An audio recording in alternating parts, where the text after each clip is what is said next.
Ahora la voz a la doctora Alejandra Collado. Ella viene del CIEG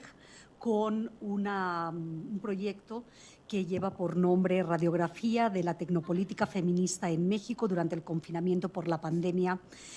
de COVID-19. Denuncia, protesta, acuerpamiento, pedagogías y espirales del silencio, cuya asesora es la doctora Marisa Belaustegui-Goitia, quien se encuentra hoy aquí con nosotros. Marisa, bienvenida. Se agradece mucho porque, aparte, siendo directora del CIEG, es todo un honor contar contigo. Muchas gracias. Buenas tardes a todas las personas que se encuentran aquí en esta jornada tan importante organizada por la Coordinación de Humanidades, a quien estamos muy agradecidas y agradecidos los postdocs de estar compartiendo aquí los resultados. Y bueno, les voy a hablar de esta investigación que ya vieron que tiene un nombre cortito, entonces no lo voy a repetir, ¿no? Pero bueno, les cuento que fue realizada en el marco de mi primer año de estancia postdoctoral en el CIEG, y pues gracias también al apoyo y guía de mi tutora, la doctora Marisa Belaustegui-Goitia. Gracias por estar aquí. Y además es un gusto compartir con colegas a quienes admiro y ya hemos coincidido en otros espacios. Entonces, bueno, estos son los contenidos que vamos a estar revisando en esta presentación. Vamos a hablar un poquito del contexto, la metodología, cuál es la discusión teórica, algunos de los resultados y unas reflexiones finales. Entonces, déjenme poner porque si no se me… Bueno, para iniciar con el tema del contexto, hablamos por un lado de un espacio público digital en el que hemos visto recientemente esta maximización del discurso feminista que, bueno, ya se había comenzado a gestar por lo menos una década antes, pero en esta coyuntura, y me refiero al primer año de la pandemia, se hizo muy visible porque pues no nos quedó otra que volcarnos en este espacio digital quienes pudimos, ¿no? Y pudimos ver con claridad todos estos procesos de apropiación por parte de grupos, de colectivas, de organizaciones feministas. También pudimos percibir este aumento y visibilización en este ámbito de diversas violencias hacia niñas y mujeres por medidas como el quédate en casa, en el contexto de la COVID,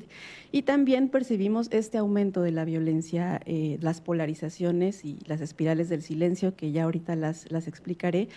en el espacio público digital durante esta emergencia sanitaria.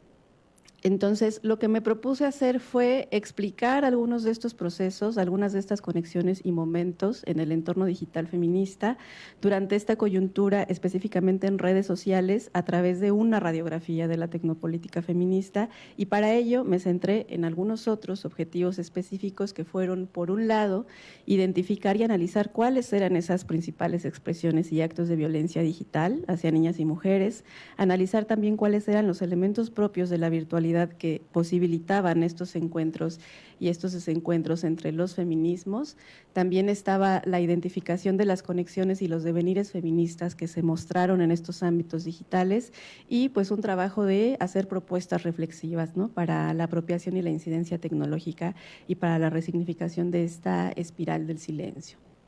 Y bueno, en cuanto al tema teórico, pues se retomaron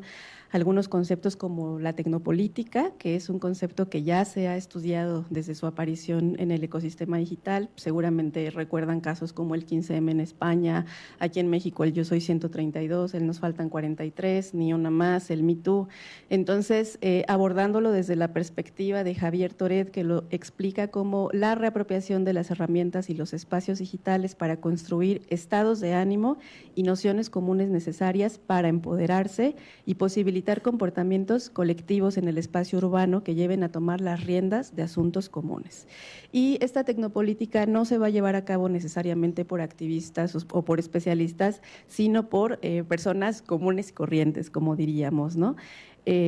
Una apropiación inapropiada, diría Javier Toret, y Claudia Pedraza y César Rodríguez lo explican como que este eje de la propuesta tecnopolítica lo que busca es politizar esas prácticas digitales en la vida cotidiana, y pues tiene esta finalidad de reconstruir vínculos, ¿no?, entre las realidades diversas para reacuerparnos. Y hablando de lo que nos referimos con la espiral del silencio, que es un concepto acuñado por Elizabeth Noel Newman, que proviene de la teoría política, pues nos va a explicar a través de esto la forma en la que la opinión y la postura política pública se afecta por las ideas predominantes sobre un tema en particular, y la tendencia de esta espiral va a ser silenciar, ¿no?, a quienes tengan una posición distinta a la que se percibe que predomina, y se genera todo este ámbito de polarización, de censura y de violencia contra quienes expresan pues posturas políticas contrarias. Y en cuanto al tema de las sujetas de los feminismos, aquí me arropo con Rosy Braidotti para pensar en los devenires feministas nómades, que van a ser estas sujetas políticas dinámicas,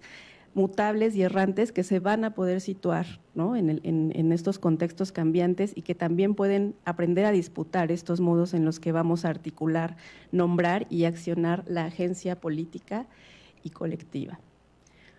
Como parte de los métodos correspondientes a la etnografía digital, llevé a cabo una búsqueda avanzada en Facebook e Instagram de algunas colectivas, grupos, páginas feministas con presencia en este contexto, para poder hacer una clasificación de temas, de hashtags, de palabras más sobresalientes en este entorno, temas significativos al interior y al exterior de los feminismos. Se elaboraron unas nubes de palabras que ahorita vamos a ver, para poder generar visualizaciones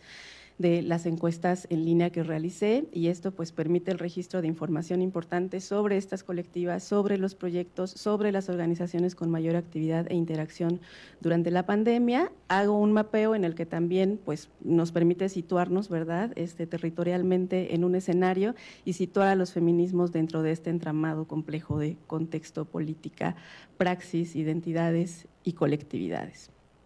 Entonces, en algunos de los resultados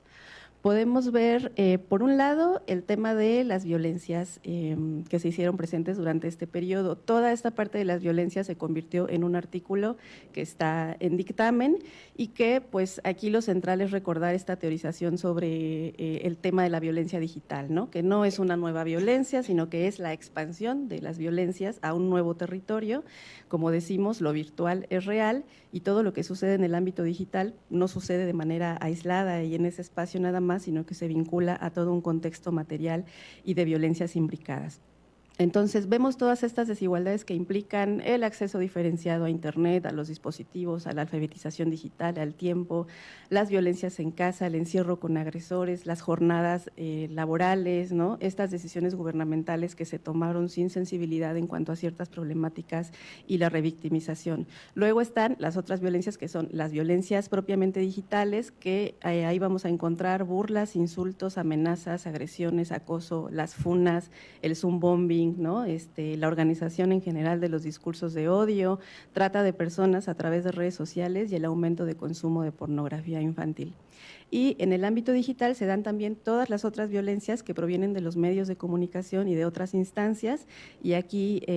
utilizo unas categorías de Neila Pardo, que son la espectacularización, la objetificación, justificación, banalización y naturalización de estas violencias, y tenemos pues todo el tema de las fake news, etcétera, ¿no? Luego, en cuanto a los temas predominantes, encontramos mucho el tema de los emprendimientos económicos, las llamadas mercaditas, autocuidado, salud mental, emocional, amor romántico, talleres feministas de todo tipo, mucha educación no formal, acompañamiento, artes también en todas sus posibilidades, ¿no?, de manifestación, memes, apropiación y resignificación de subculturas al margen, medios de comunicación feministas, y pues todo el trabajo de la academia, de las ONGs y de las colectivas. En cuanto al diseño de la encuesta, pues se hizo con la idea de recuperar aspectos sobresalientes de todos estos temas, de las acciones digitales feministas durante la pandemia. Se aplicó a través de Google Forms, y el propósito fue generar pues todo este condensado de opiniones, de comportamientos y de prácticas tecnopolíticas durante la pandemia, y esto también se convirtió en un artículo que también está a dictamen, donde se muestran todos estos resultados. Y bueno, la edad de las participantes fue de los 25 a los 34 años en un casi 40%, y de los 35 a los 44 en un 34%, y estos rangos de edad fueron los que más predominaron. Esto pues nos habla de una cuestión generacional, ¿verdad?, a lo que refiere al uso y consumo de redes, y también puede estar relacionada con temas de alfabetización digital, de competencias en las plataformas, y con motivos de afinidad, ¿verdad?, con la cultura digital. También quienes respondieron a esta encuesta se posicionaron como activistas y usuarias en un 53%, como académicas en un 29% y como artistas en un 20%. Algo curioso es que el 50% de todas las participantes no formaban parte de colectivas, actuaban como de manera autónoma en las redes, digamos, haciendo la tecnopolítica, ¿no? Entonces, bueno, las redes más utilizadas fueron, digamos, en el ámbito personal, WhatsApp, Facebook e Instagram, ámbito profesional y laboral y académico también, y en el ámbito tecnopolítico, es decir, la red que más utilizaron para hacer todas estas acciones, sí fue Facebook con un 74%, Instagram un 56% y TikTok en mucha menor medida, ¿no? Y la procedencia, pues ahí más o menos se puede ver en el mapa, por supuesto que de acuerdo a mi algoritmo y de la forma en la que yo realicé la búsqueda, pues la gran mayoría vienen de Ciudad de México, un 6% de Estado de México y a partir de ahí porcentajes más pequeños de todos los estados de la República, y también había compañeras participando de Colombia, Perú, Bolivia, Chile, Argentina, Cuba, Costa Rica, El Salvador, Guatemala, Uruguay, España y Alemania, y esto tiene que ver con que las colectivas pues se componen desde distintos nodos, ¿no? Y bueno, aquí algunas nubes de palabras, estas por ejemplo son las colectivas que más estuvieron presentes o que por lo menos fueron más mencionadas. Obvio, las palabras más grandes son las que más se mencionaron, entonces tenemos ahí por ejemplo a Marea Verde, a Luchadoras, a DDCER, tenemos nombres más pequeñitos, ¿no? Morras UNAM, Ocupas NDH, están varias facultades de la UNAM, está el CIEC, ¿no? Entonces fueron ahí también mencionadas. Estos son algunos de los temas que trabajan, los que sobresalen son la divulgación, la denuncia, las artes, la creación feminista, los acompañamientos, la protesta, y bueno, de ahí vienen también una división de bastantes subtemas, ¿no? Entonces, en las redes, digamos, los temas que más predominaron, una cosa son los temas que ellas trabajan y luego son los temas que estuvieron ahí como en la boca de todas durante la tecnopolítica, ¿no? Y fue violencia, feminicidios, desapariciones, protestas, denuncias, leyes, niñeces, marchas, campañas, denuncia colectivas, información. Y esto coincide con los sucesos mediáticos, digamos, también a través de un seguimiento, sobre todo del micrositio COVID y Género del CIEG y del GIRE, que fueron quienes estuvieron como condensando todo este trabajo noticioso sobre género y COVID, pues estos son como los temas, ¿no? Y ya vimos que coinciden violencia doméstica, aborto, salud mental, feminicidios. Y bueno, algunas de las prácticas tecnofeministas realizadas fueron sobre todo difusión de información en un 85%, 40% dedicado a talleres, 40% dedicado a acompañamientos, la protesta en un 38% y denuncia en un 31%, y luego de ahí viene todo lo demás, proyectos autogestivos, economías solidarias y también todo el trabajo que se hizo fuera de las redes, ¿no? Como toda esta participación en comedores comunitarios, el apoyo económico a mujeres en situaciones complicadas de salud, economía, etcétera, ¿no? Y por último está de los temas y los debates complejos que también compartieron, ¿no? La proliferación de los términos en esta pregunta fue violencia doméstica, separatismo, mujeres trans, rupturas, transfobia, división, machismo, escraches, odio, cancelación, transinclusión, transodio y privilegios. Y bueno, a partir de esta revisión rápida, ¿no? Y de la triangulación con algunas de las categorías, pues hay unas breves reflexiones. Por un lado, el ámbito tecnopolítico feminista digital está lleno de encuentros y desencuentros, y esto es en realidad pues una continuidad, ¿verdad?, de una lucha ardua que comenzó hace décadas, debates que también comenzaron hace mucho tiempo, discusiones ya de larga data, que sin embargo sí se intensifican y sí se convierten en otra cosa, en un ambiente de viralidad, de fugacidad, de infoxicación, de hipervisibilidad y de fragmentación. Además, todo el tema de las burbujas informacionales, de la vigilancia, no solo la vigilancia del capitalismo, sino la vigilancia hacia adentro del propio movimiento, ¿no?